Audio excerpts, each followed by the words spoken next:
하나님께서 우리 이 세대들에게 어떤 위로 주고 싶으신지, 또 어떤 말씀을 하고 싶으신지 우리 강사 목사님을 위해서 그 입술 주장하여 주시고 우리에게 하나님 말씀을 전달하여 주실 수 있도록 함께 기도하면서 나아갔으면 좋겠습니다. 네, 기도하시겠습니다.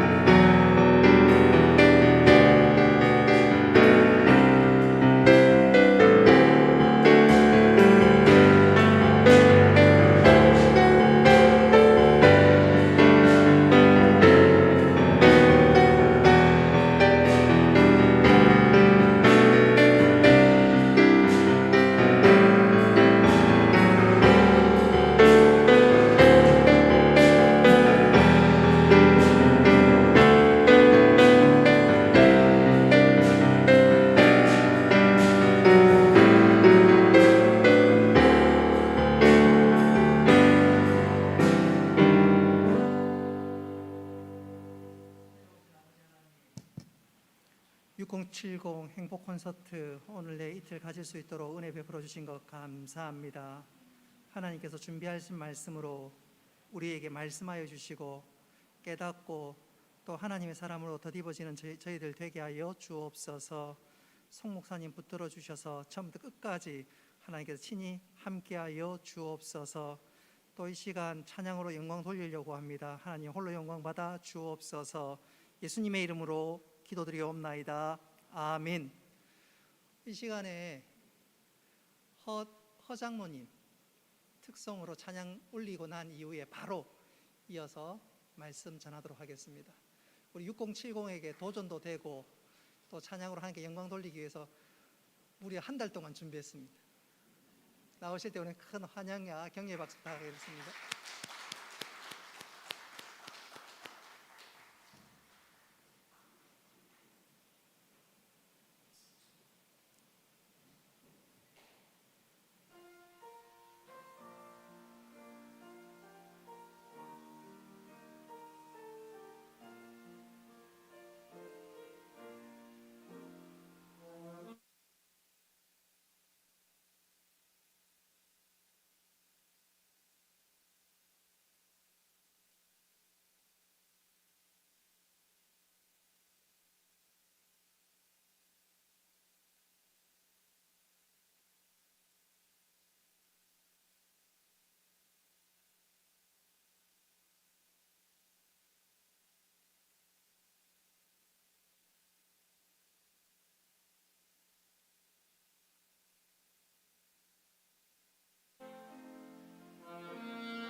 장로님 몇 개월을 연습하신 거예요? 네, 우리는 이런 것을 뭐라고 얘기하는 거 아니? 모든 노년의 로망이라고도 얘기하고 또 버킷리스트다 이렇게 얘기하죠. 인생의 마지막 내 꿈을 이렇게 하나하나 이루어가는 이런 모습을 보여주는 어른들이 이 시대에 저는 사표라고 생각합니다. 어찌됐든 우리 모두 다 이제 나이 들어서 끝이 아니라 늘 청년처럼 꿈꾸고 시작하고 또 그것을 이뤄내는 그런 삶을 살아볼 수 있게 되기를 소망합니다. 생각보다 너무 많은 분들이 오셨네요. 코로나 때문에 이렇게 진심으로 유튜브로 또 이렇게 참여하시고 소수가 모일 줄 알았는데 현장에 오신 분들은 현장에 오신 대로 또 은혜가 넘쳐나고 유튜브로 지금 참여하고 계신 분들은 또 유튜브를 통해서 못다 나눈 여기에 못지않은 은혜를 누릴 수 있게 되기를 소망합니다.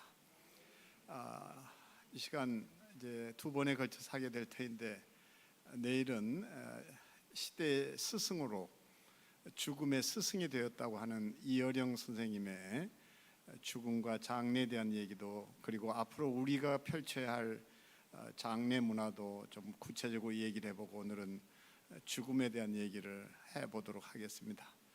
다음 주 월요일 저는 이어령 선생님의 죽음과 관련해서 이 시대의 죽음과 장래라는 주제로 조선 비지의 김 기자하고 이제 인터뷰 약속도 돼 있어서 특별히 우리 교회가 살아날 수 있는 길이 저는 바로 여기에 있다고 여기고 소명을 갖고 좀 목소리를 내보려고 하고 있습니다. 그래서 여러분이 내일은 오셔서 궁금한 것들을 다 물어주시면 제가 속 시원하게 우리 장래가 어떻게 해야 회복이 될 것인지 얘기도 나누도록 그렇게 하겠습니다.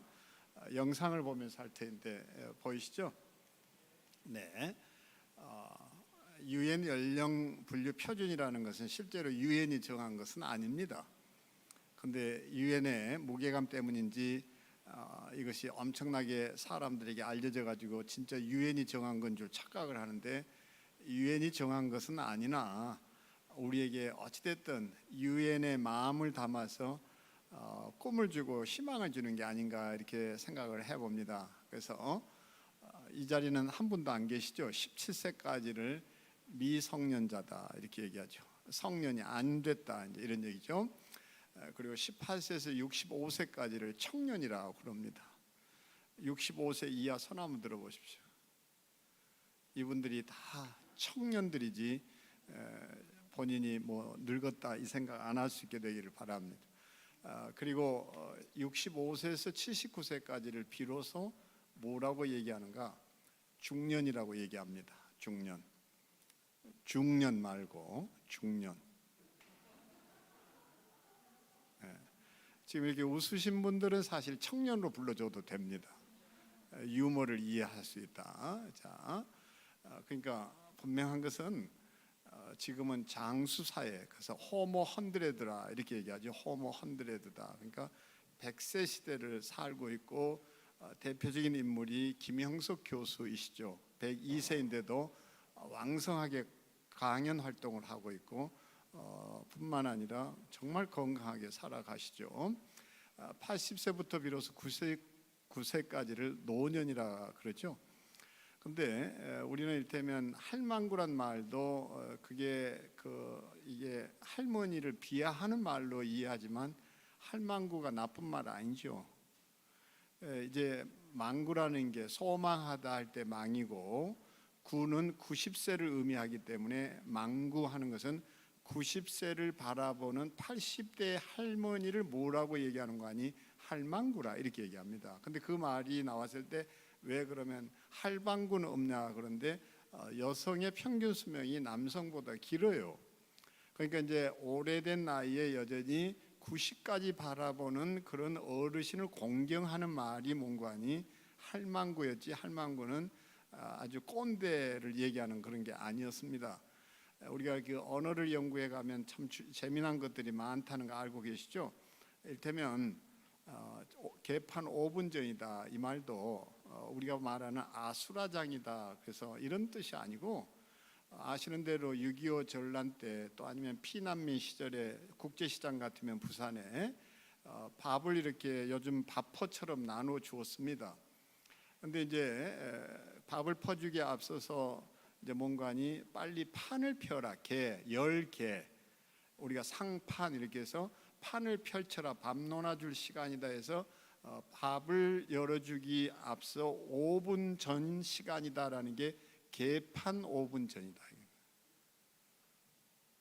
이러면 고개라도 좀 끄덕이고 이래야 되는데, 그러니까 할망구도 나쁜 용어가 아니고 우리는 그를 이렇게 높여 부르는 용어였다. 그래서 80세부터가 할 일 없는 뒷방마님이다 이런 게 아니라 정말 그때부터는 공경받아야 할 노년이다 이렇게 얘기를 하게 됩니다. 자, 그리고 이제 100세 이후를 비로소 장수논이라고 그러는데, 이를테면 이제 울산도 그렇고 저기 경남 이제 이런 경우에 경상남도 이제 쉽게 얘기를 해서 도백으로 이렇게 도지사로 취임을 하면 지금처럼 선거가 아니라 임명제였으니까 제일 먼저 했던 일이 장수 지팡이를 가지고 100세 된 노인을 찾아가서 큰 절을 하는 것이 이제 도정을 시작하는 첫 일과였습니다. 다시 말하면 이제 충원탑에 찾아가서 뭐 이렇게 대선에 출마하는 이들이 인사를 한다든지 뭐 이런 것처럼, 근데 지금은 그 100세 노인 어르신을 찾아가는 일이 사라져 버렸습니다. 워낙 많아가지고 예산도 뭐 좀 그렇고, 또 한 분만 찾아가면 다른 분이 삐지고 하니까 아예 안 가버리는 거예요. 우리 주변에 100세 장수 노인 시대로 많아지고 있다 이런 얘기입니다. 근데도 우리는 이런 것을 준비하지 않은 채 살아가는 게 이제 비극이죠. 분명한 건 모세를 놓고 성경은 이렇게 얘기하죠. 이를테면 눈이 어땠다고 했습니까? 기력이 어땠다고 했어요? 예, 시야가 흐리지 아니하였으며, 이 말을 우리는 자꾸 그냥 눈이 초롱초롱했다 이렇게만 이해하시는데 그렇게 이해하지 말고 좀 우리 방식으로 이해해 보는 게 필요합니다. 모세는 나이가 그렇게 많았음에도 불구하고 백내장, 녹내장도 없이 살았으며 안구 건조증도 없었더라 이렇게 읽어야 돼요, 성경을. 안구 건조증도 없었다. 안구 건조가 얼마나 무서운 건지 아시죠? 거기다가 기력이 쇠하지 아니하였다 이 말은 곧 뭡니까? 고혈압 당뇨도 없이 청년처럼 뜀박질하고 사셨더라 이렇게 이해를 하면 돼요. 그래서 저는 이 얘기를 참 좋아합니다. 나이 들어간다는 것은 신의 은총이고 젊게 사는 것은 삶의 기술이다. 한번 따라하겠습니다. 나이 들어가는 것은 신의 은총이다. 젊게 사는 것은 삶의 기술이다.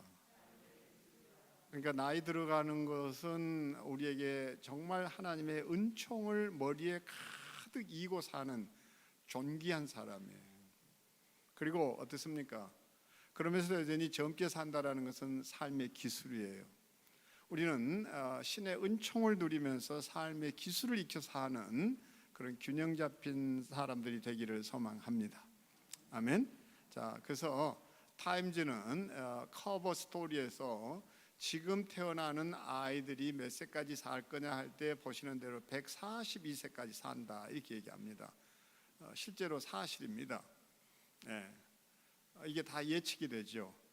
제 어머니가 이제 90인데 이번 다음 주에 월요일 주일날 오후에 가서 코로나 이제 검사하고 다음 주 월요일 화요일 수술을 또 받습니다. 10여 년 전에도 80세에 또 그 수술을 받으셨습니다. 자궁 수술이었습니다.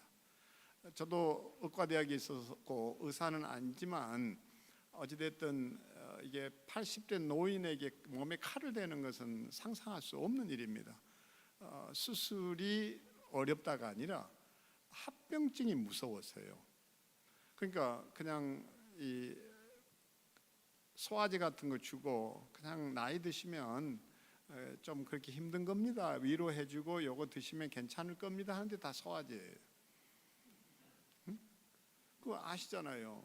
할아버지 할머니가 이게 주무시는데 할아버지가 밤에 막 끙끙거리더니 허리가 너무 아프다고 파스 좀 발라달라고 할머니를 깨우는 거예요. 할머니가 잠이 깊이 들었다가 할아버지가 깨우니까 또 이게 더듬어 가지고 불도 안 켠 채 파스를 찾아 가지고 이렇게 허리에다 딱 붙여줬더니 할아버지가 푹 주무신 거예요. 아침에 일어나서 눈을 떠서 이렇게 봤더니 파스가 붙여 있는데 무슨 파스였을까요? 중국집 짜장면 안내하는 스티커였습니다. 그걸 플라시보 효과라고 그럽니다. 뭘 발랐기 때문에 나을 거다 이 생각으로 잠이 온다라고 해서 붙이고 잠으셨는데 이게 중국집 안내하는 거 파스 붙였는데도 낫더라는 거예요. 그래서 제 어머니가 끝내 수술을 했습니다. 그 내가 어머니들을 그랬어요. 어머니, 이제는 임신해도 된답니까? 근데 또 지금 수술하시는 거예요. 의료기술이 엄청나게 발달했습니다. 우리가 이제 이 치과 이랬을 때 그 치를 한번 생각해 보십시오. 다 한자를 아시는 분들이니까.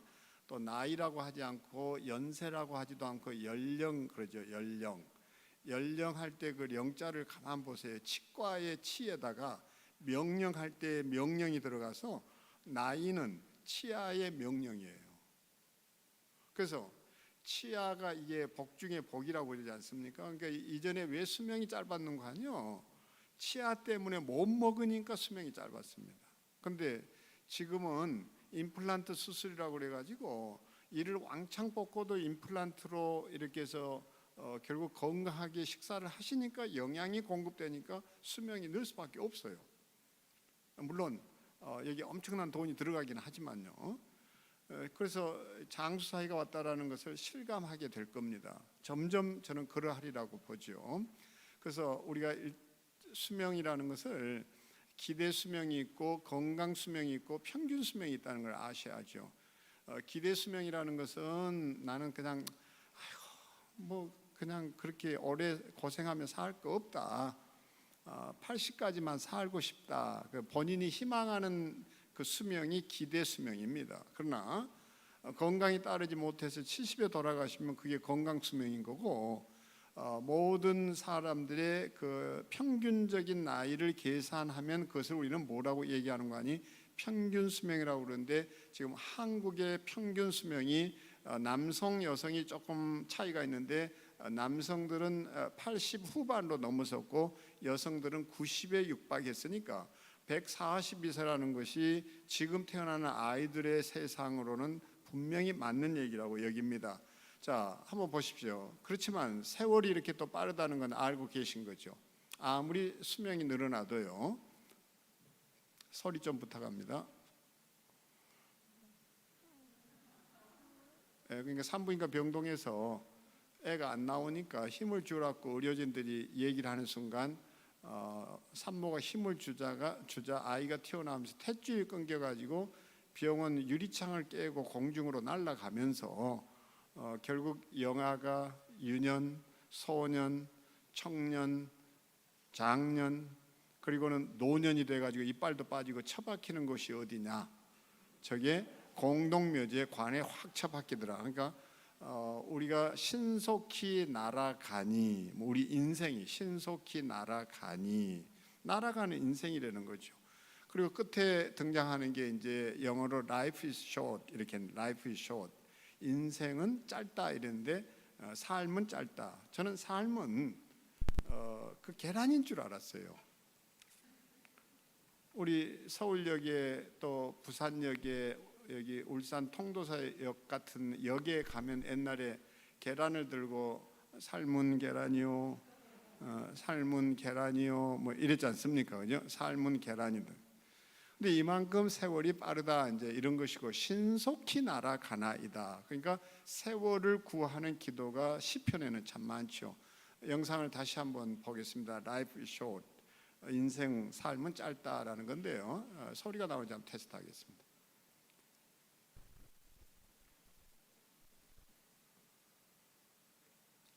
소리가 약간은 나옵니다. 방송실.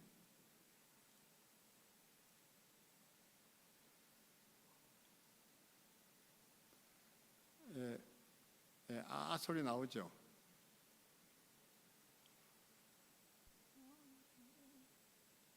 음성 출력을 한번 좀 더 고민해 주시고, 자, 그래서 계속 보겠습니다.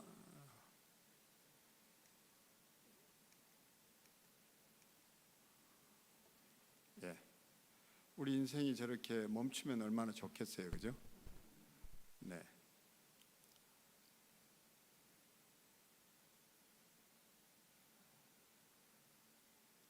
이빨도 빠지고 뭐 누렇게 변하고 누렁이가 돼가지고 결국은 우리 인생이 이렇게 빠르다. 그런 인생을 우리가 어떻게 살아내야 할 거냐라는 건데요.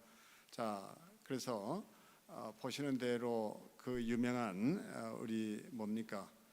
윤동주 시인은 이렇게 얘기하죠. 죽는 날까지 하늘 우러러 한 점 부끄러움 없기를 잎새에 이는 바람에도 나는 괴로워했다. 그러면서 마지막에 이런 고백을 하지 않습니까? 죽는 날까지 하늘 우러러 이제 부끄럼 없이 살자, 이제 이 얘기죠. 뭔지 아시죠? CNN 방송에 보도된 세월호 사건입니다. 소리가 어떤지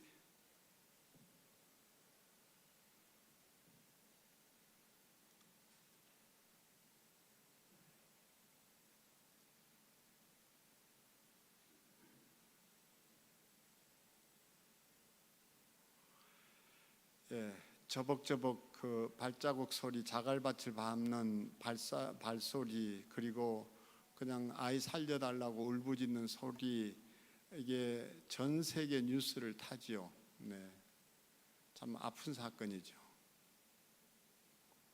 저 무표정한 경찰, 한숨 짓는, 참 처절했죠. 문제는 우리가 이런 죽음을 뭐라고 얘기하는 거 아니, 정말 충격적인 사건이었는데 여전히 그냥 그 순간 저걸 깊이 느끼고 깨닫고 어떻게 됐습니까?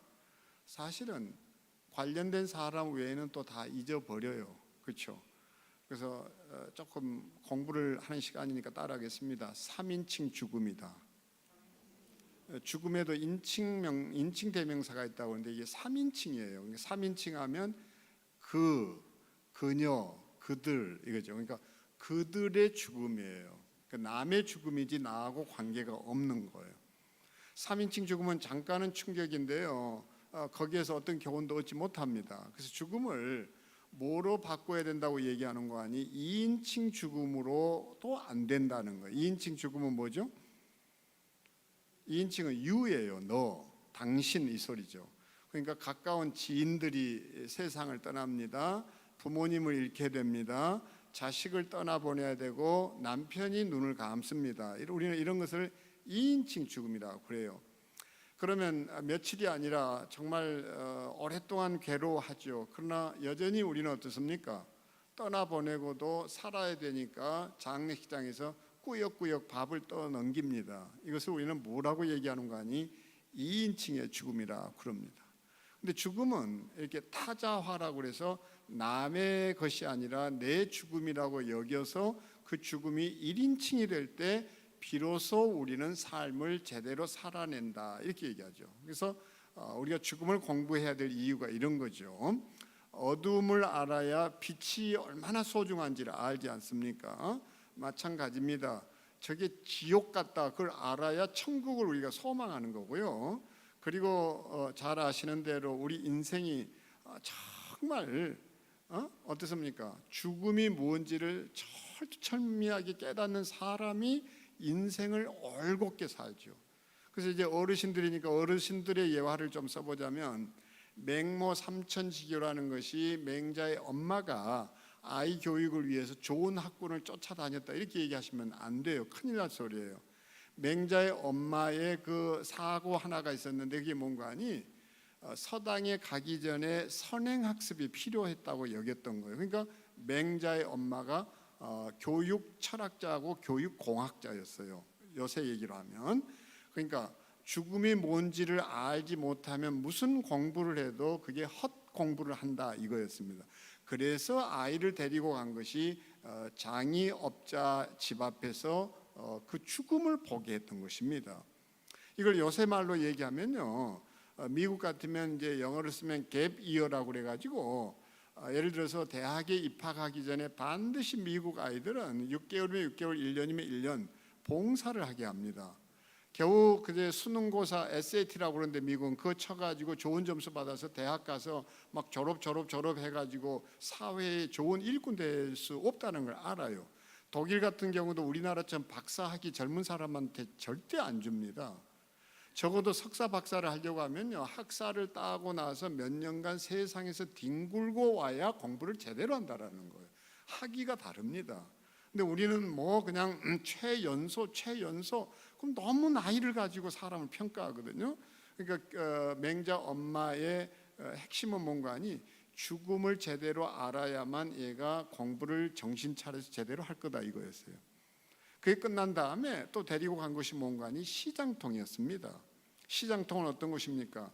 한마디로 말하면 간절함이 있는 곳입니다. 치열한 곳입니다.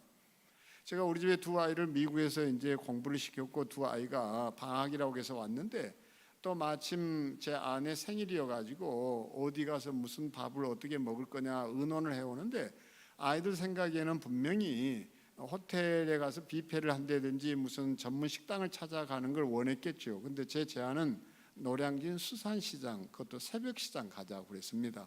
아이들한테 그거 아니면 보여줄 기회가 없을 것 같아서요. 노량진 수산시장 한번 새벽 시간에 가보십시오. 펄떡거리는 그 화로들, 그리고 밤새 달려온 그 채소 가게 싱싱한 그 푸른 식료품들, 그걸 하나라도 팔아보려고 새벽 시장에 졸고 있는 사람 아무도 없습니다. 살기 위해서 몸부림치는 삶의 현장입니다. 바로 그것을 보여준 거예요, 맹자의 엄마가.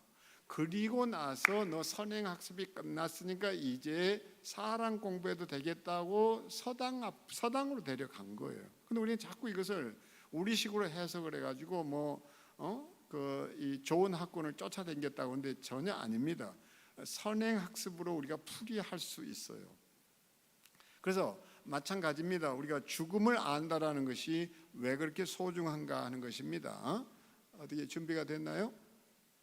해볼까요? 네. 소리가 나는지 한번 테스트 해보겠습니다.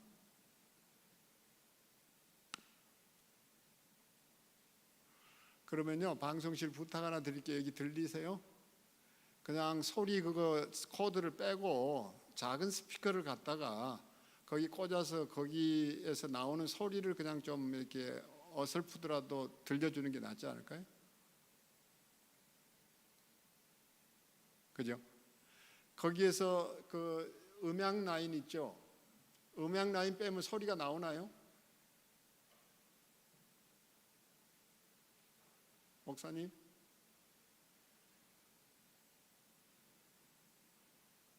자매님? 여기 소통을 좀 했으면 좋겠는데.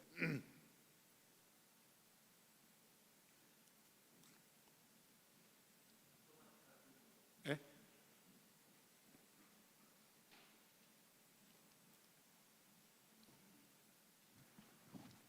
네, 열심히 하고 있으니까 격려해 주십시다. 네, 근데 그냥 제 개인적인 소회인데 요즘 그 면사무소에 가서 강의를 해도 잘 돼요. 근데 이상하게 교회는 이 가스펠송 그 가사 띄우는 용도로 너무 과잉 투자를 해놓고 정작 여기서 교육용으로 뭘 쓰려고 할 때는 못 쓸 경우가 너무 허다해가지고 조금 마음이 아프죠. 저거 조금만 노력하면 될 터인데 절대 선을 뭐 어떻게 하고 복잡한 것도 없이 끼우기만 하면 되도록 되어 있는 게 기계인데 그게 잘 안 되더라고요. 저희는 저희 교회 특징이 예배 시간에 이런 거에 의존해 가지고 기계에 좋긴 하지만 찬송가 안 가지고 오고 성경 안 가지고 오게 하는 거 절대 못하게 합니다. 자기 성경 읽고 거기에 줄을 긋고 또 메모를 하고 오늘 이 얘기를 하는 이유가 있어요. 여러분이 남기는 유산들이 뭐가 진짜 유산이 돼야 되는 거 아니? 나중에 어머니 성경 한 권이 남아 있을 때 오늘 엄마가 그리울 때 엄마의 손때 묻은 그리고 그 눈물 자국이 있는 성경을 펼치다가 밑줄 그어놓고 이제 거기에서 막 감동을 받아가지고 자식들이 변화되고 그러는데 우리는 그 생각을 너무 못하고 살죠. 그래서 꼭 교회에서는 국립극장 같은 데도 거의 절대 이런 거 안 쓰죠. 사람을 집중하게 해야 되는 거고 그리고 해도 작은 모니터들이 군데군데 있어가지고 글자를 못 보는 사람들이 보도록 해주는 거지 여기에다 강사 얼굴 띄울 일도 없고 그렇잖아요. 목사님 얼굴 다 아는데. 그래서 조금 언젠가 교회가 이 유행을 많이 타는 건 사실인데 그럼 제대로 써야 되는데 이를테면 저희 같으면 그 죽음 교육할 때 예배 시간에도 얘기하거든요. 챈실병의 귀환 같은 이 영상을 볼 때는 말로 설명이 안 되니까 그런 때만 영상 보고 예배를 돕는 시대가 달라졌으니까 그렇긴 하지만 항상 가사 다 띄워주고 성경 다 보여주고 그렇게 해서 이게 너무 과잉 투자 아닌가. 그러니까 어떤 교회가 결국 정전이 돼가지고 예배 못 드렸다는 거예요. 찬송가를 다 몰라가지고 휘발성이 강하죠. 다시 말하면 필요한데 좀 잘 썼으면 좋겠다라는 건데 한국 교회 이것을 외국 교회는 정말 희한하게 이해합니다. 저게 투자가 돼야 될 영역인지. 그러니까 우리는 찬송도 화란식이라면 4절 가운데 1절, 2절을 부르고 중간에 간주가 있어요. 다시 한번 그 가사를 음미하라는 시간이기도 하고 또 곡을 헤아려 보라는 거기도 하고 우리가 같은 찬송을 부를 때 한눈에 보게 되면 1절을 부르다가도 4절의 가사 내용에 꽂혀가지고 눈물을 쏟아낼 수 있고 4절을 부르다가도 2절의 가사가 내 마음을 울릴 수 있고 음률은 따라가고 박자를 맞춰가지만 그리고 소리는 4절의 찬양을 하지만 2절이 내 마음을 계속 두드릴 수 있는데 여기는 딱 가사 떠서 휘발성이 강해서 날아가 버리면 끝이거든요. 그러니까 기억이 절대 안 남죠. 네, 그런 게 있다라는 거예요. 핵심은 좀 우리가 성경책을 꼭 자기 것을 우리가 열심히 노트도 하고 해서 유산으로 남겨주자. 한번 영상 보겠습니다. 너무 기가 막힌 영상이었어요. 네. The first police boat returns from the search site. Parents waiting, bracing. They return one by one in identical plain white bags. Behind the screen, initial inspection. A blanket to cover. 영어 다 이해되죠. Then a short march back to land.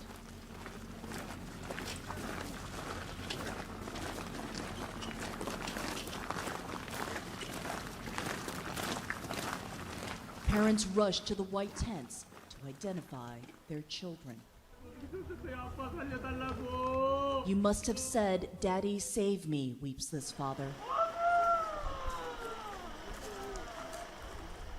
No one is immune to the sound of losing a child. As the families leave the tents, so too do the stretchers, emptied, returning to the gurneys that await the next boat. Another group of someone's children. Another march back to the tents. 네, 비로소 이것 때문에 우리가 많이 충격을 받았고 보시는 대로 시신을 건져내서 이제 그 수습하는 과정 속에서 누구 얘기로는 입에 물려 있었다고도 하고 손에 꼭 쥐고 있었다고 하는데 그 학생증이 이렇게 발견됐었죠. 죽어가는 순간에도 나를 찾지 못해서 슬퍼할 엄마를 생각하면서 여기 내가 있다고 학생증으로 자신의 신분을 증명하려던 저 아이들의 몸부림, 참 눈물 나는 일이었죠. 그래서 비로소 우리가 죽을 때 아는 것들이 있는데 그게 뭔가 하니 사람은 한 번은 꼭 죽는구나. 근데 우리는 자꾸 그걸 부정하고 살죠. 더더군다나 죽을 때는 아무도 같이 가지 못하는구나. 같이 가지 못하죠. 거기다가 죽을 때는 아무것도 가지고 가지 못하는구나. 비로소 우리는 죽음을 통해서 이것을 알지 않습니까? 거기다 죽을 때까지 모르는 게 또 있죠. 뭡니까? 언제 죽을지 모릅니다. 어디에서 죽을지도 모릅니다. 그리고 어떻게 죽을지도 몰라요. 근데 우리는 전혀 죽음을 준비하지 않고 살아간다는 데 비극이 있는 거죠. 자, 그래서 이 전도서에 흐르고 있는 아주 중요한 두 가지 사상이 있는데 그게 뭔가 하니 메멘토 모리와 까르페 디엠입니다. 메멘토 모리 하는 것은 최근에 이제 돌아가신 이어령 교수의 마지막 책, 그 메멘토 모리, 이게 죽음을 기억하라 이 소리죠. 죽음을 기억하라. 전도자는 인생의 정상에 우뚝 서서 우리에게 외치는 소리가 죽음을 기억하라 이거잖아요. 태어날 때가 있고 죽을 때가 있고 때를 기억해라. 그리고 까르페 디엠은 뭔가니 인생을 순간순간을 소중히 여겨 살아라. 왜요? 세월이 너무 짧으니까 이제 이 얘기죠. 그래서 그 전도서를 바치고 있는 두 개의 기둥이 바로 메멘토 모리와 까르페 디엠이라 이렇게 얘기합니다. 자, 보시는 대로 이 오스만 제국의 튀르크족들은 머리에 이게 쓰고 있는 이 터번 이게 뭐였는가 하니 기가 막히게도 전쟁이 잦았던 그들에게는 하루하루가 생존에 대한 몸부림이었고, 그래서 아침에 집을 나가면서 머리에 이 터번을 이렇게 감았던 것은 이게 뭘 얘기하는 거 아니 자신의 신분을 드러내는 또 계급장이 아니었어요. 왕족들은 몇 번을 감고 우리 완장 찰 때 줄 세 줄은 상주고 또 두 줄은 뭐고 한 줄은 뭐고 이렇게 계급도 아니었어요. 저게 세상, 그러니까 내가 오늘 밖에 나가서 눈을 감게 됐을 때 내 몸을 감아줄 수위에 해당되는 것입니다. 그래서 자기 몸뚱아리 크기로 저것을 다 감고 다녔어요. 그러니까 삶이 달랐던 거죠. 돌아오게 되면 저것을 풀면서 무슨 생각을 했을까요? 나는 오늘 또 하루를 살아냈다 이거예요.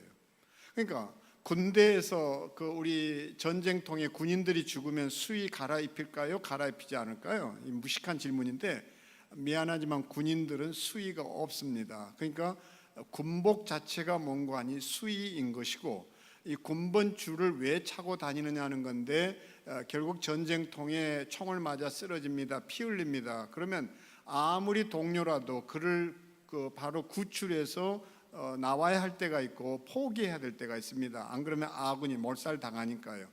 그럴 때 더 이상 그 동료를 구출할 수 없을 때 적진에다 놓고 빠져나올 때 어떻게 하는 거 아니?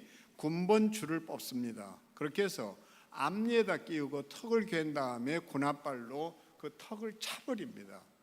잔인한 일이 아니에요. 바로 그게 무덤, 비문이 됩니다. 나중에 전쟁이 끝납니다. 백골을 수습합니다. 그리고는 바로 그 썩지 아니하는 군번줄을 통해서 이 사람 시신인 것을 확인해서 시신을 수습해서 가족들에게 돌려주죠. 그러니까 이 군번줄이 뭔가니 살아있는 그들에게 비문이고 비석이에요.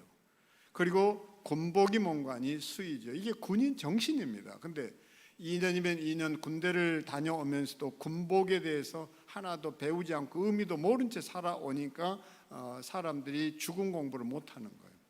그래서 이제 우리 육군 교육사령부에서 요청이 있어가지고 저희 하이패밀리에서는 일찍이 조달청을 통해서 신세대 장병들이 생사관, 사생관 교육을 받을 수 있는 그 교육 자료를 공급해서 지금도 우리 자녀들이 그 교육을 받을 때 그 죽음 교육을 합니다. 왜 탈령이 많고 왜 자살이 많고 왜 총기 사고가 많은가? 죽음 교육이 안 돼서 그렇다라는 거예요. 저는 미국처럼 우리 주일학교에서부터 아이들이 죽음이 뭔지를 공부해야만 사는 것을 알고 배운다고 생각합니다. 근데 우리는 그런 교육 과정 자체가 없죠. 자, 그래서 이 시간에 또 한번 이 영상을 한번 좀 보죠. 시청자 여러분, 뉴스룸 2부를 기다려 주셔서 감사합니다. 먼저 오늘의 앵커 브리핑을 시작하겠습니다.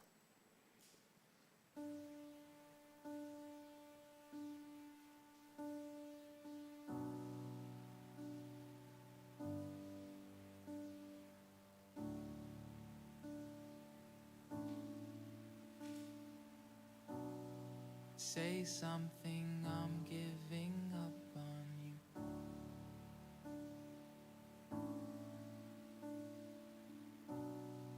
I'll be the one if you want me to.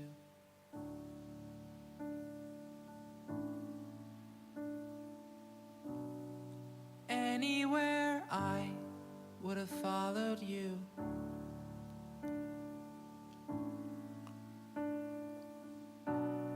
Say something, I'm giving up on you. And I'm feeling so small. It was over my head. I know nothing at all. And I will stumble and fall. I'm still learning to love, just starting to crawl.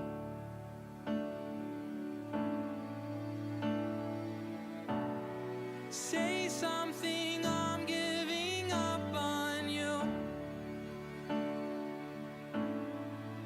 저 하늘나라 우체통을 제가 I'm 만들어서 갖다 둔 거. sorry that I couldn't get to you.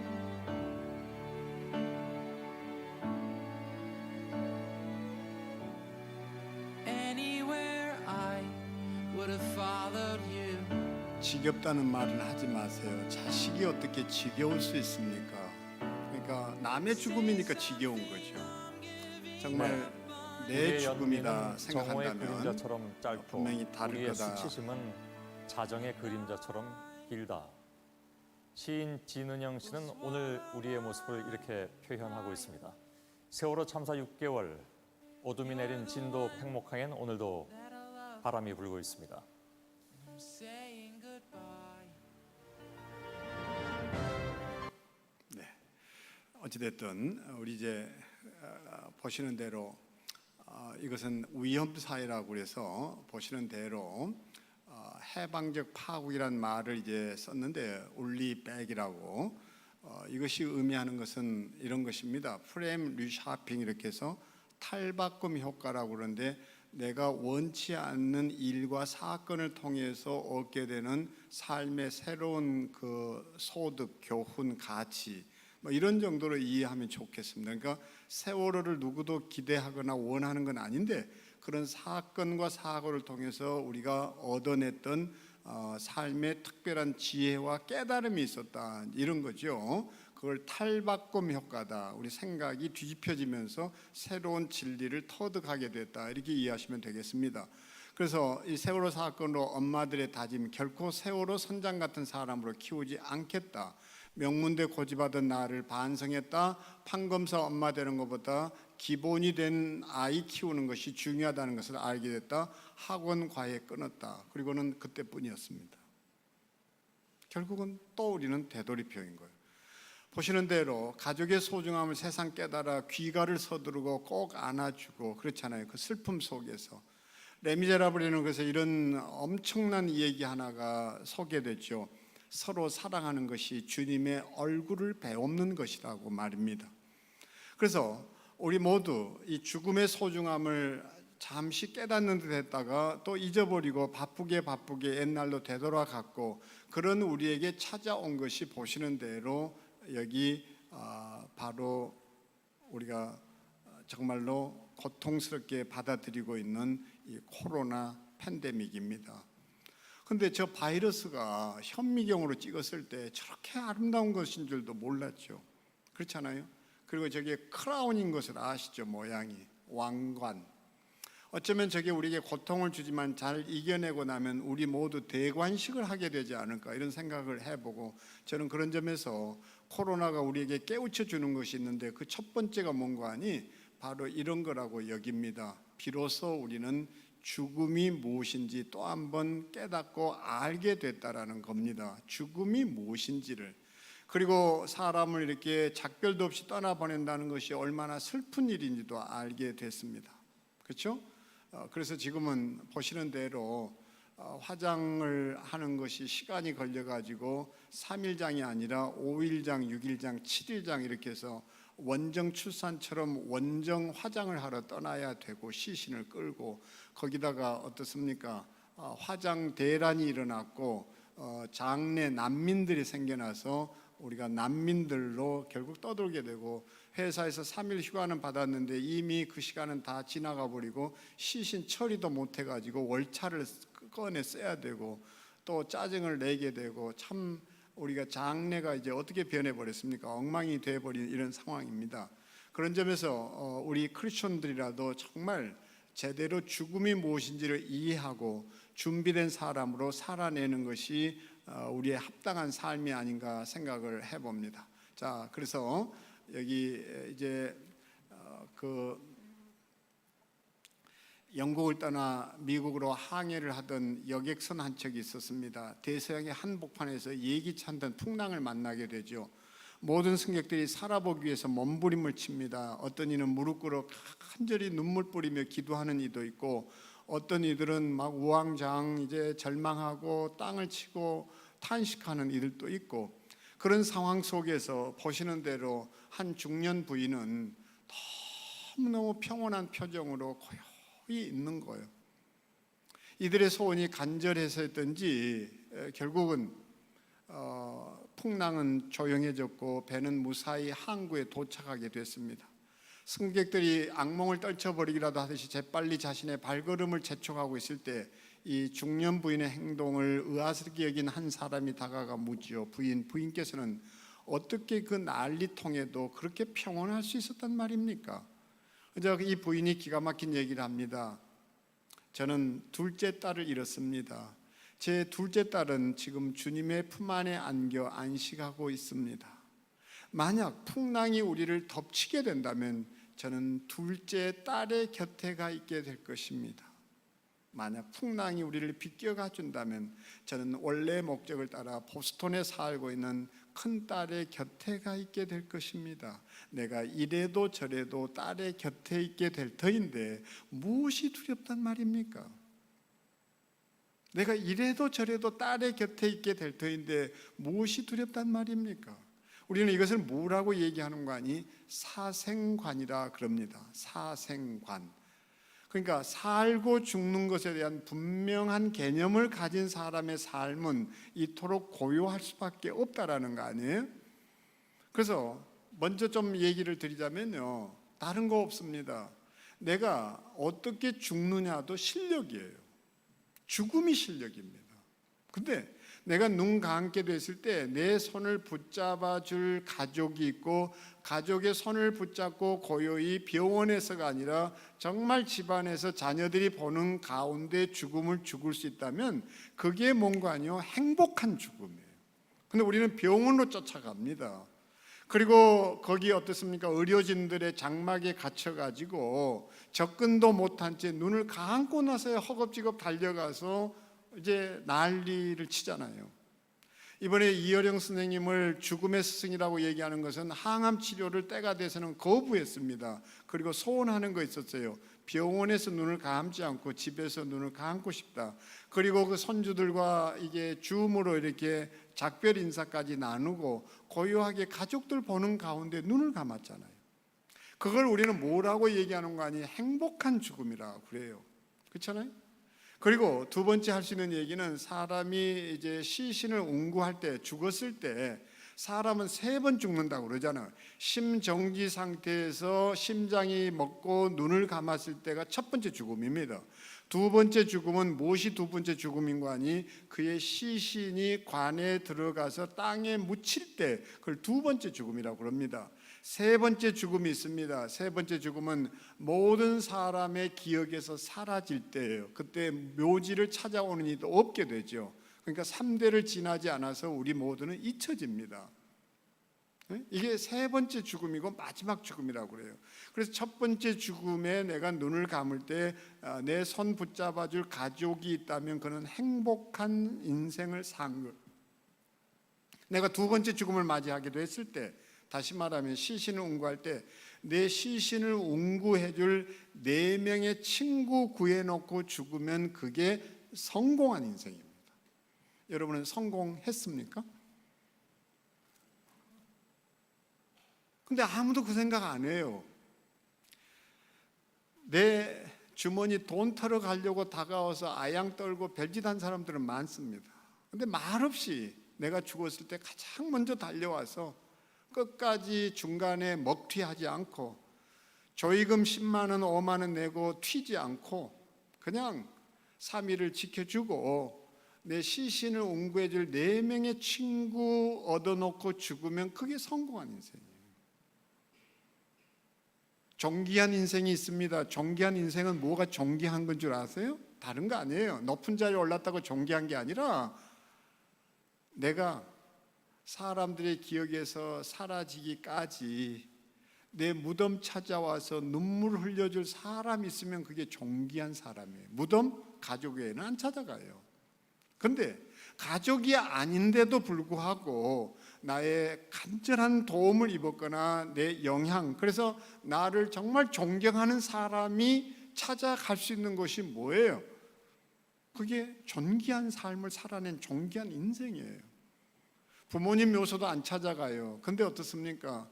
내 인생에 너무 소중한 기회를 주고 내가 이분을 따라 살아야 되겠다고 다짐했던 그 사람의 묘는 부모 묘지가 아니어도 찾아가서 거기 눈물 흘려요. 그런 사람이 있으면요, 그 사람은 진짜 존귀한 인생이에요. 저는 우리 크리스천들이 그런 삶을 살아낼 수 있게 되기를 바랍니다. 내가 무덤에 묻혔을 때라도 설사 내 가족이 나를 외면해도 나는 당신 때문에 내가 예수 그리스도를 알게 됐다고, 당신 같은 사람이야말로 작은 예수였다고 내 무덤을 찾아와서 눈물 흘릴 수 있는 사람 한 명 있으면요, 그게 존귀한 인생이에요.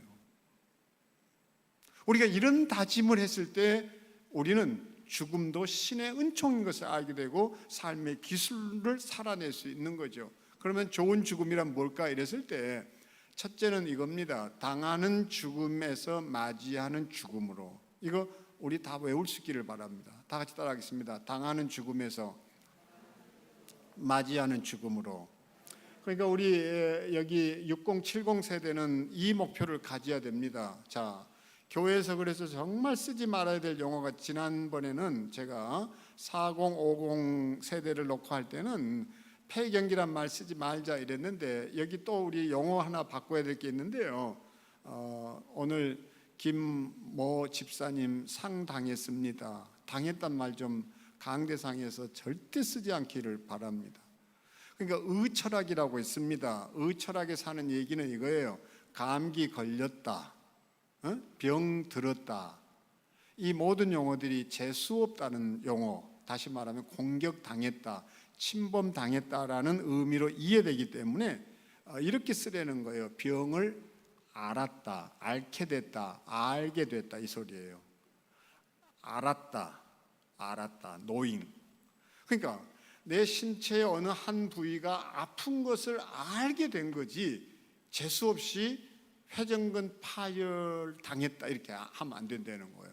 제가 사실은 이 회전근 파열로 요즘 통증을 이겨내느라 힘들어하고 있습니다. 이게 재수없다 절대 아니에요. 저도 그 의철학을 모른다면 그렇게 생각하고 짜증내고 살았을지 모르는데 너무 감사한 거예요. 이것 때문에 어떻습니까? 내 몸을 더 사랑하게 된 거예요. 그래, 그동안 너무 고생했구나, 아팠구나, 너도 찢어질 정도로 아픔이 있었구나 하고 내가 내 몸을 사랑하게 됐어요. 사랑하게 되는 거예요. 병은 뭐냐? 자기를 알아달라는 나를 향한 손짓이고 부름이고, 나는 나를 위해서 고생한 내 몸을 사랑해주고 껴안아주는 시간이 투병하는 기간이에요. 그래서 이어령 박사는 뭐라고 얘기하는 거 아니? 투병이란 말도 쓰지 말고 친병이라 하라고 그랬습니다. 병하고 친해져라. 친병이다. 그러니까 교회에서 절대 당했다 이 말을 안 쓰게 되기를 바랍니다. 제일 좋은 말이 하나 있는데 따라하겠습니다. 임종하셨다.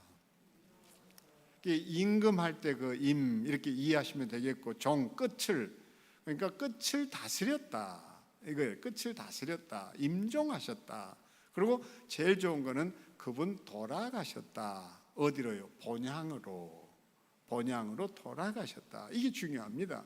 그러니까 당했다는 말을 쓰지 않게 되기를 바랍니다. 저는 우리말이 좋은 말은 이거라고 생각해요. 해맞이, 그죠? 해맞이. 또 뭐라고 그럽니까? 맞이란 말이 있죠. 해맞이, 달맞이, 이렇게 맞이했다라는 거잖아요. 그래서 우리는 죽음을 맞이한 사람이 되기를 바랍니다. 아멘. 당하는 죽음에서 어떤 죽음으로요? 맞이하는 죽음으로. 그게 좋은 죽음이다. 자, 두 번째는 울고 떠나는 죽음에서 웃고 떠나는 죽음으로 전환하자 이거죠. 그래서 누군가가 인생을 이렇게 묘사하죠. 내가 태어날 때 나는 울고 있었고 모든 사람은 웃고 있었다. 내가 세상 떠날 때 나는 웃고 있다. 모든 사람이 울고 있다. 그러면 그게 행복하고 성공한 인생이라 이렇게 묘사했습니다. 그렇죠? 내가 떠날 때 아쉬울 것 없이 정말 나는 주님의 품에 이제 안긴다. 주님에게로 돌아간다. 이러고 웃고 빠이빠이 하고 이렇게 갈 수 있으면 그게 정말 성공한 인생이라는 것. 우리 그 죽음을 꿈꾸고 기도하시게 되기를 소망합니다. 자, 세 번째는 초라한 죽음에서 품이 있는 죽음으로. 내일 저 부분은 많이 얘기하려고 합니다. 뭐가 품위가 있는 것인지, 품이 있는 죽음. 우리 죽음은 정말 지금은 쓰레기 하치장에서 시신 처리하고 있는 것이지 그게 올바른 장례고 올바른 죽음인지에 대해서는 의구심이 참 많습니다. 자, 잊혀지는 죽음에서 기억되는 죽음으로 앞에 얘기했죠. 내 무덤을 찾아와서 가족도 아닌데 울어줄 수 있는 사람이 있다면 그게 존귀한 인생이라고 그랬습니다. 자, 마지막은 끝나는 죽음이 아닌 새로운 시작이 있는 죽음으로. 그래서 저를 한번 보시겠어요? 이 머리의 고어가 말입니다. 그러니까 개를 놓고 소를 보고 이렇게 머리를 가리키면서 이거잖아요. 꼭 머리를 가리키면서 수를 헤아리죠. 이게 한 마리, 두 마리, 세 마리, 이게 한 머리, 두 머리, 세 머리 이 말이었습니다. 이해가 되세요? 머리. 짐승의 그래서 꼬리를 헤아리면서 세지를 안 했어요. 머리를 헤아렸습니다. 그렇죠? 한 머리, 두 머리 하는 것이 한 마리, 두 마리 이거예요. 근데 이 머리라는 것은 시작을 얘기하는 건데요. 우리 말에 참 아름다운 말이 하나 있는데 그건 다른 것이 아니라 끄트머리입니다. 끄트머리예요. 그러니까 끝에 새로운 시작이 있었던 거예요. 끝에 새로운 시작이 있다. 놀랍죠? 끝에 새로운 시작이 있다. 그래서 우리는 이 땅에서의 죽음이 끝이 아니라 끝나는 그 시간이 천국에서의 새로운 삶의 시작이다. 그래서 소망을 가진 죽음이 되어야 한다고 믿습니다. 자, 그래서 우리가 이것을 기억하기 위해서 지금 스마트폰을 꺼내서 이게 사진 하나 찰칵찰칵 좀 찍으시게 되기를 바랍니다. 늘 나도 이런 죽음을 이제는 구체적으로 기도해야 하겠다. 정말 그렇게 기도하시게 되기를 바랍니다. 사진들 찍으시죠.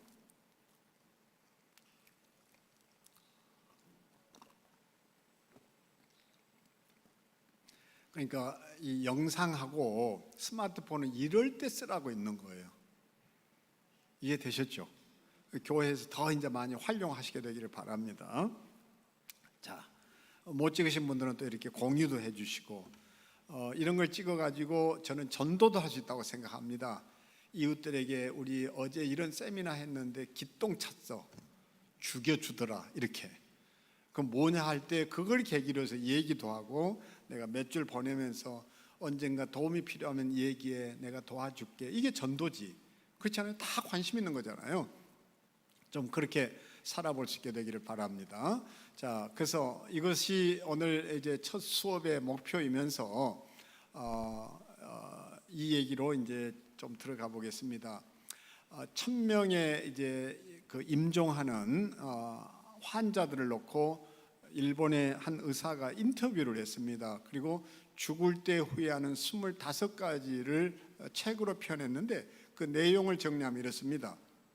사랑하는 사람에게 고맙다는 말을 많이 했더라면, 조금만 더 겸손했더라면, 친절을 베풀었더라면, 나쁜 짓을 하지 않았더라면, 기억에 남는 연애를 했더라면, 죽도록 일만 하지 않았더라면, 맛있는 음식을 많이 맛보았더라면, 결혼했더라면, 자식이 있었더라면, 건강을 소중히 여겼더라면, 이렇게 해서 25가지 신의 가르침을 알았더라면, 그러니까 이어령 선생님의 마지막 책이 메멘토 모리인데 그것은 다른 것이 아니에요. 삼성의 이병철 회장이 죽기 전에 고민했던 것은 삼성을 어떻게 승계하느냐가 아니라 신의 가르침을 얻고 싶어서 던진 25가지 질문에 대한 답을 이어령 교수가 또다시 하게 되죠. 모든 인생은 마지막에 찾는 것이 신의 가르침이에요. 자, 그래서 이 시간에 이것을 좀 몇 가지 정리를 하면 이렇습니다.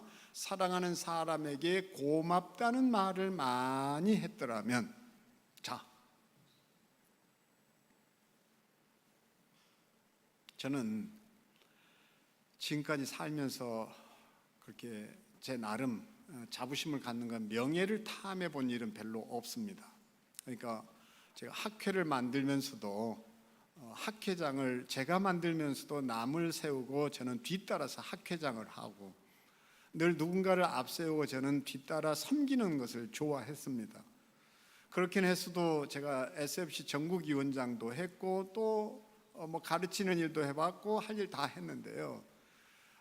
제가 그 어느 날 홀로 사는 엄마들을 만나게 됐고, 거기에서 엄마들끼리 홀로 있으니까 뭐 어설프게 여겼는지 좀 뭐 별로 돈도 안 된다고 생각했는지 도와주는 사람이 없더랍니다. 그러니까 조직을 이끌어야 되겠는데 이사장을 해주는 사람이 없다는 얘기를 들었어요. 참 마음이 아프더라고요. 그래서 내가 처음으로 명예욕을 가졌습니다. 내가 당신들 모임에 이사장 돼주면 안 되겠냐. 너무 좋아라고 그러는 거예요. 그래서 제가 거기에 이사장직을 몇 년 맡았습니다. 그리고 아내랑 몇 년간 홀로 사는 엄마들을 위해서 여름 되면 프로그램도 하고 도와줬습니다. 그리고 얼마 전에 정말 그 모임을 이끄셨던 분이 찾아와서 목사님 은혜를 잊지 못했고 이제 저도 은퇴할 때가 돼서 고마움을 표현하러 왔습니다. 그때서야 내가 그런 일을 했구나 하고 다시 제 기억을 소환하고 감사했습니다. 그래서 이 얘기를 꺼내는 것은 그 무렵에 젊기도 하고 또 나이도 있는 분도 있고 했지만 홀로 사는 그 아이들을 키우는 엄마들한테 남편을 떠나보내고 무엇이 제일 아쉬운지 저도 물었더랬습니다. 친해지고 나서 물었던 거예요. 근데 그때 돌아온 답이 이거였습니다. 목사님, 살아있을 적에 이 말 좀 더 자주 전해줄 걸 봤나 그래요. 제일 아쉬운 게 뭐냐? 바로 여기 있는 이것이 그들에게는 아쉬웠다라는 거예요. 우리 살아있을 때 미쳤다는 얘기 듣고 뭐 어쩔지라도 좀 그 얘기들 많이 할 수 있게 되기를 바랍니다. 자, 그래서 우리 경상도 남자들 어떻게 사는지 저도 잘 아는데요. 저는 요새 이제 저 트럼펫도 배우고 싶지만은 악기도 하나 새로 배우고 싶고 진짜 배우고 싶은 게 요리를 배우고 싶어요.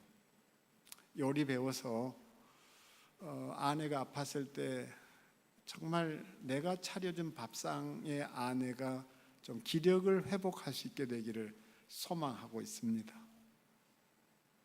아멘. 그래서 우리 경상도 남자들 수고하는 아내들에게 한번 이렇게 좀 오늘부터 꼭 이 고백을 좀 할 수 있게 되기를 바랍니다. 지난번에 왔을 때 여러분의 담임 목사님이 참 훌륭하다는 생각을 했던 것은 목사님들은 뭐 사회나 하고 진행이나 하고 뭐 시켜도 절대 안 따라해요. 근데 아내를 가서 끌어안으라고 그랬더니 목사님 벌떡 일어나서 사모님께 달려가서 끌어안고 어떤 표현을 하는 거 보고 저런 목사님 밑에 성도들은 참 순종도 잘하고 생활 속에 그때그때 적용도 잘 하겠구나 생각을 했습니다. 그래서 내일 아침에 점검할 테니까 오늘 저녁에 돌아가서 꼭 이 고백을 하고 올 수 있기를 바랍니다. 자, 따라하겠습니다. 남자들만. 보여. 보여. 따라해요. 목사님만 저렇게 따라하시잖아요. 다 같이 보여. 보여. 요해랑사. 따라해요. 외국 한 거 아니에요. 다 같이 보여. 요해랑사. 여보 사랑해요를 아무리 하라고 해도 못해서 그걸 거꾸로 바꿔 놓은 거예요. 외국어처럼. 보여, 여보, 사랑해요, 요해랑사. 우리 울산 동해교회 성도들은 그래서 이 인사말이 고맙다는 말과 함께 최고의 안에 대한 우리의 인사가 되기를 바랍니다. 아멘. 자, 다 같이 보여, 요해랑사. 이걸 입에 달고 사시기를 바랍니다. 네? 지금 남편들 다 일어서시게 되기를 바랍니다. 그 자리에서.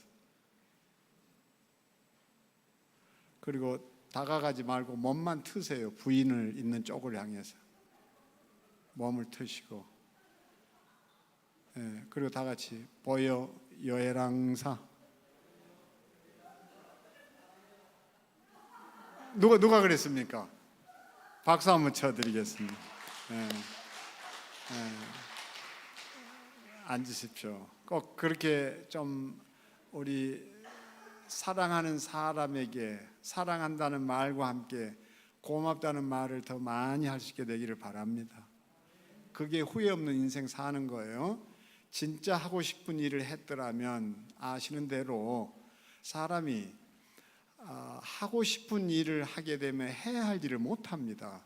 하지만 해야 할 일을 먼저 하게 되는 사람은 하고 싶은 일도 덩달아 하게 돼요.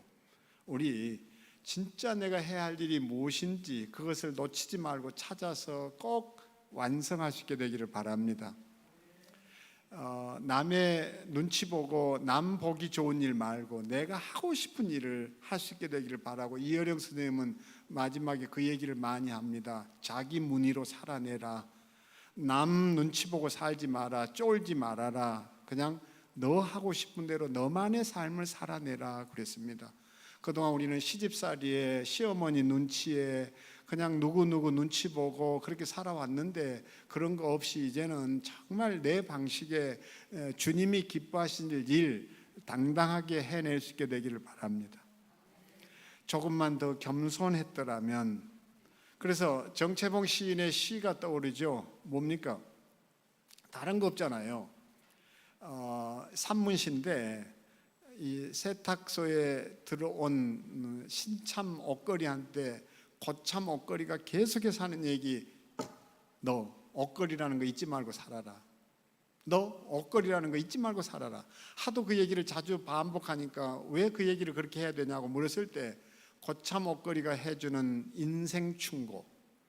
내가 수도 없이 많이 봐왔는데 많은 옷걸이들이 지 몸에 걸쳐진 옷을 지 신분인 양 착각하고 꼴값 떠는 것을 많이 봤거든. 그러니까 뭐예요? 밍크코트 걸쳐놨다고 지가 기분인 줄 착각하더라는 거예요. 예? 그거 벗겨내버리면 그만인 것을. 그렇잖아요?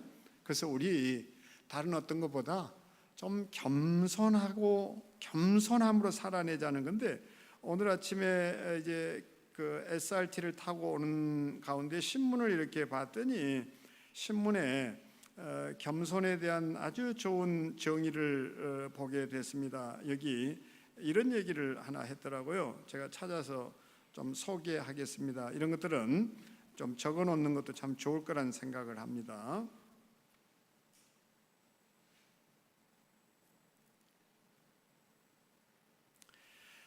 따라하겠습니다. 겸손은 머리의 각도가 아니라 마음의 각도다. 교보 빌딩 앞에 이제 적힌 그 시기를 보면서 메모를 제가 하고 사진을 찍어드렸는데 오늘 거기에 시기를 가지고 한 분이 이렇게 썼습니다. 뭔가 하니 참 재미난 표현이었는데요. 감사가, 우리가 감사하다는 말이 하늘을 만나는 방법이라면 겸손은 사람을 만나는 방법이다. 겸손은 사람을 만나는 방법이다. 동서고금을 통해 최고의 처세는 역시 겸손이다 이랬습니다. 최고의 처세술은 겸손이다. 우리 좀 더 겸손하게 살 수 있게 되기를 바랍니다. 자, 네 번째가 뭔가 하니 이걸 정리해 봤는데 저는요, 삶과 죽음의 의미를 앞으로 가버렸네. 예, 그대로 그냥 놓아두세요. 네, 친절을 베풀었더라면, 친절을 베풀었더라면, 그리고 네 번째가 가고 싶은 곳으로 여행을 떠났더라면, 내일도 잠깐 이제 보여드리겠습니다만, 저는 앰뷸런스 소원재단을 이제 작년에 만들었습니다. 1년간 준비 끝에 저 네덜란드 화란과 연계해가지고 이제 호스피스, 그러니까 임종 직전에 의료 돌봄을 받고 있는 완화 치료를 받고 있는 이 환자들, 소아암, 백혈병, 그런 또 말기 암 환자들을 싣고 그들의 소원 나들이를 떠나는 일입니다. 첫 번째 환자는 이제 노을을 보고 싶다고 그래서 인천에 그 공항 근처에 을왕리 해수욕장을 찾아가기도 했고 또 단풍 구경도 또 아니면 여러 가지 서울시 야경을 보기도 하고 미술관을 찾기도 하고 이랬는데 그걸 보면서 이제 느낀 거 하나 있었는데요. 이겁니다. 뭐냐면 여행은 가슴이 떨릴 때 하는 거지 다리가 떨릴 때 하는 게 아니다.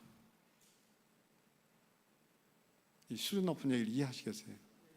우리 가족들하고 더 많은 추억을 많이 좀 남겨놓을 수 있었으면 하는 생각을 계속했습니다.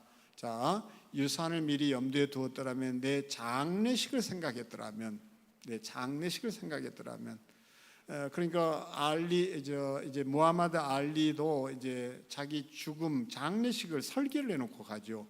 미국은 대통령이 취임하게 되면 데스 플랜이라고 그래가지고 죽음 계획에 사인을 해야 됩니다. 왜냐하면 대통령이 언제 질병으로 또 아니면 괴한에 의해서 쓰러질지 모르고 대통령의 죽음은 국가의 재난이고 위기이기 때문에 그 상황 속에 어떻게 대처해야 되는지에 대해서 모든 걸 미리 사인을 합니다. 우리도 언제 찾아올지 모를 죽음에 대한 설계가 없이 떠나기 때문에 장례식이 결국 시신 처리를 하는 그런 자리로 바뀌어버렸다는 거거든요. 자, 이런 점에서 우리의 죽음이 설계되어 있어야 한다. 내가 내일이라도 눈을 감게 되면 자녀들이 당황하지 않도록 해야 된다 이거죠. 자, 그래서 죽을 때 후회하는 25가지를 우리가 기억하면서 이제 준비하는 삶을 살아가는 것, 이것이 바로 바른 신자다. 저는 이렇게 여기고, 이런 점에서 이제 60, 70 세대들은 늘 이런 죽음 교육을 더 많이 해야 한다고 여깁니다. 자, 그래서 이 롯데가만 해도 어떻습니까? 결국 재산 싸움, 재벌들 돈 싸움 안 하는 집 없죠. 삼성가도 마찬가지고. 자, 그래서 여기도 한번 영상 보겠습니다. 네, 중국 한롱그룹 회장인 류한, 중국 부호 순위 148위에 오를 정도로 명성이 자자했습니다. 하지만 지난해 5월 중국 정부는 그에게 사형 선고를 내렸는데요. 그는 지난 20년간 폭력 조직을 이끌며 모두 8명을 살해했고 추가 범죄도 11개에 달한다고 합니다. 그리고 지난 9일 사형이 집행됐는데요. 그는 인생을 다시 살 수 있다면 작은 가게를 하며 가족을 돌보고 싶다. 내 야망이 너무 컸다며 후회의 눈물을 쏟았습니다. 그의 사형이 주목받는 이유는 눈물 때문만은 아닙니다. 그는 저우융캉 전 정치국 상무위원의 자금줄로 알려져 있는데요. 이 때문에 저우융캉 사안에 대한 처벌이 곧 이루어질 것이라는 관측도 퍼지고 있습니다. 네. 결국 빈손으로 갈 텐데, 그죠? 자, 그래서 유산이 뭐냐? 두 번째 하고 싶은 얘기는 이겁니다. 땅 문서, 집 문서, 저축, 보험, 족보 이런 것이 아니라 진짜 유산은 추억의 유산, 관계의 유산, 가치관의 유산, 리더십의 유산, 자선의 유산 이런 것이 진짜 유산이라는 겁니다.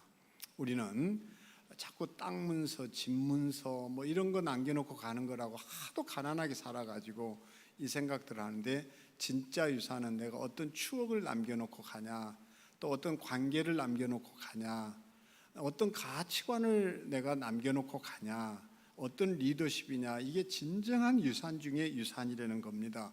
자, 그래서 누군지 아시죠? 정말 저는 이분만 생각해도 눈물이 나죠.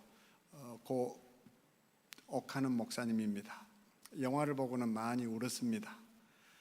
거기에 제 얘기도 이제 잠깐 나오곤 하는데 참 저 어르신한테 배운 목회 또 살아가는 삶의 자세를 너무 많이 익혔고 옥 목사님께서는 저희 집에 두 아이도 많이 사랑해 주셨고 그래서 이제 뭐 지금도 생각만 하면 정말 눈물 나는 분이고 저분이 제게는 정말 존귀한 인생이 된 것은 저는 지금도 그 묘지를 자주 찾아가니까요. 제가 누가 알아주든 안 알아주든 관계없이 가서 마음이 답답할 때면 찾아가서 마음 얘기도 꺼내고.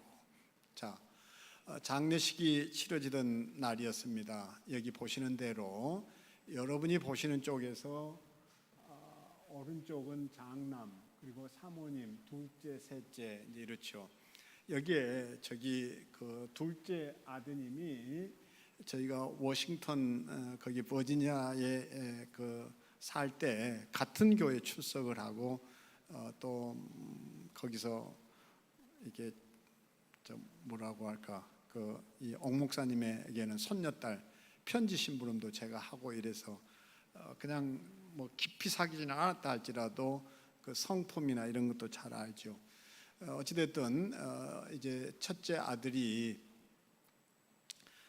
발인 예배 때 유족을 대표해서 인사를 했고 둘째 아들이 하관 예배를 드릴 때 이제 인사를 하는데 도대체 저 영정 사진을 앞에 놓고 사진을 찍는 가족이 어디 있습니까? 대체 뭐 때문에 저러냐 이거예요. 근데 이게 조선일보에도 크게 저 보도가 됩니다. 나중에 여러분이 검색도 하실 수 있을 거예요. 영정 사진 옆에 가족 사진을 찍은 건 처음일 거예요. 다들 뜨악해 가지고 보시는 대로 여기 장례 의원들인데 황희각 장로님하고 이제 장로님들이 놀래 가지고 쳐다보고 있잖아요. 지금 뭔 일인가? 이런 일은 없었거든요. 그 이유를 둘째 아들이 이제 분위기를 알고 인사 그 하관 예배 유족을 대표한 인사에서 설명을 합니다. 직접 한번 들어보세요. 차남 옥승은입니다. 제가 마이크 앞에 서는 일이 별로 없어가지고 말하다가 많이 떨릴지도 모르겠는데 먼저는 장례식을 위해서 도와주신 수많은 분들께 진심으로 감사를 드립니다. 저희가 장례식을 치르면서 너무나 편하게 장례식을 치렀기 때문에 허드렛 일 다 도와주시고 밤늦게까지 수고해 주시고 이렇게 편하게 장례식을 치러도 되는지 아버지께 죄송할 정도로 그렇게 잘 도와주신 거에 대해서 교회 모든 교육자분들, 장로님들, 집사님들 또 먼 곳에서 달려와 주신 수많은 분들 또 이전에 사랑의 교회 적을 두고 여전히 사랑의 교회를 사랑하시는 사목협 목사님들, 교역자분들 그리고 이미 적이 없음에도 불구하고 와주신 많은 분들께 진심으로 감사를 드립니다. 그리고 더불어서 한 가지 말씀을 드리고 싶은 것은 저희가 아버지 관 앞에서 무슨 기념사진을 찍느냐라는 생각을 하셨을 분이 있을 것 같은데 뭐 아시는 분은 아시겠지만 아버지가 워낙 바쁘셨기 때문에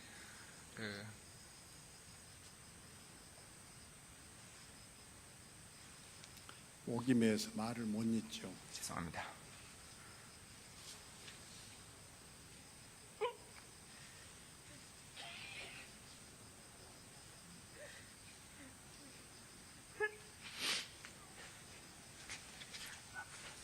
형님 와서 뜯어 말립니다. 어떻게 보면 굉장히 코미디 같을 수 있는데 그 생전에는 가족 사진을 찍으실 일이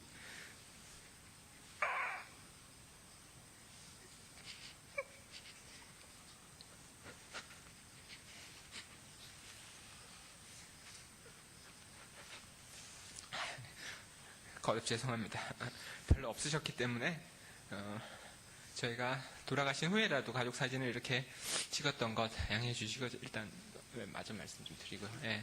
아버지가 사모님마저 교회를 뜯어 돌보고 말리죠. 또 교인들을 돌보는 거에 대해서는 공부도 많이 하셨고 고민도 너무 많이 하셨는데 가족들을 돌보는 거에 대해서는 잘 모르셨던 것 같아요. 예. 그리고 가만히 생각을 해보니까 별로 배우신 게 없어요.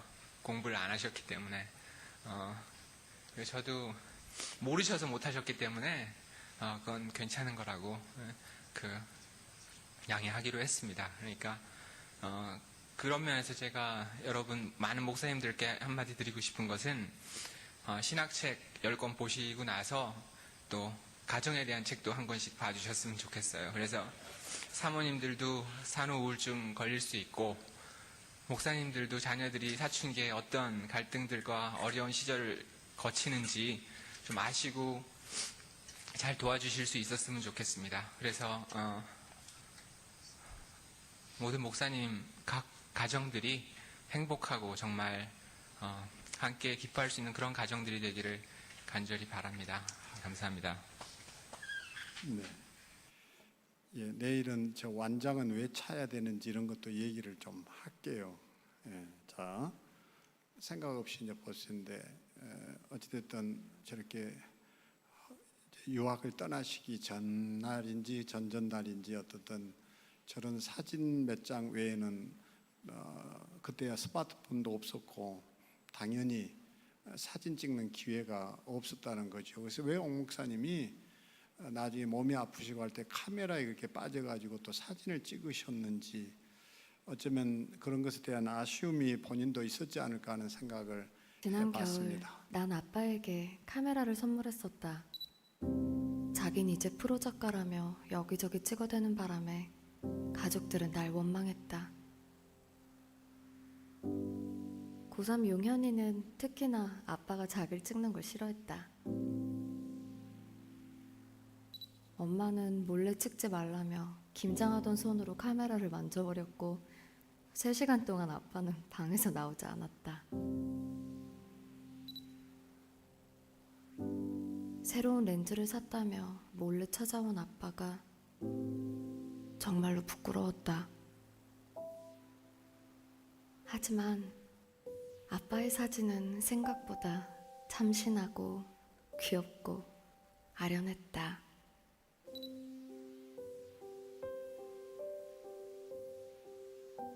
아빠의 셀카. 나는 어디서 뭘 하고 있었던 걸까?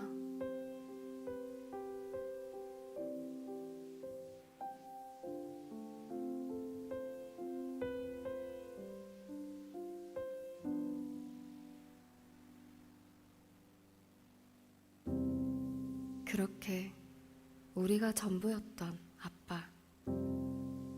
강한 척 늘 약하고 외로웠던 사람. 기회조차 주지 않고 이렇게 떠나는 거야? 보고 싶다. 남는 건 이 사진들 뿐이네.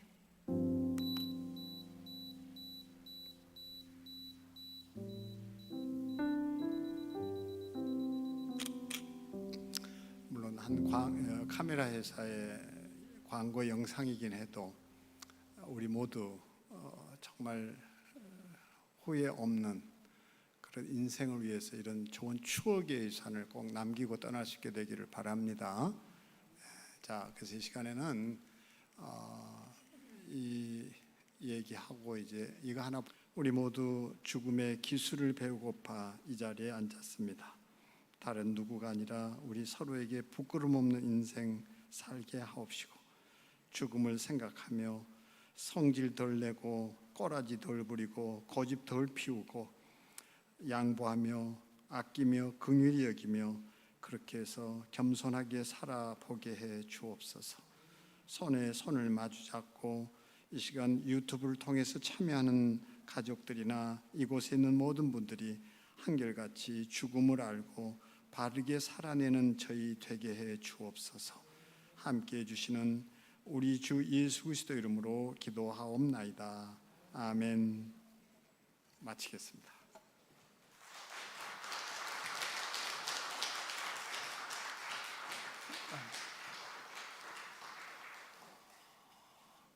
삶의 지혜와 감동과 은혜와 도전이 있었던 시간인 것 같습니다. 오늘 마쳤고요. 내일 10시 반에 마지막 집회 시간 같습니다. 코로나19 때문에 또 오미크론 때문에 많은 분들이 참석하지 못하고 유튜브로 시청하고 있지만 큰 은혜와 도전이 되었으면 좋겠습니다. 우리 평안히 돌아가시고 내일 기쁜 얼굴로 다시 한번 보도록 하겠습니다. 평안히 돌아가십시오.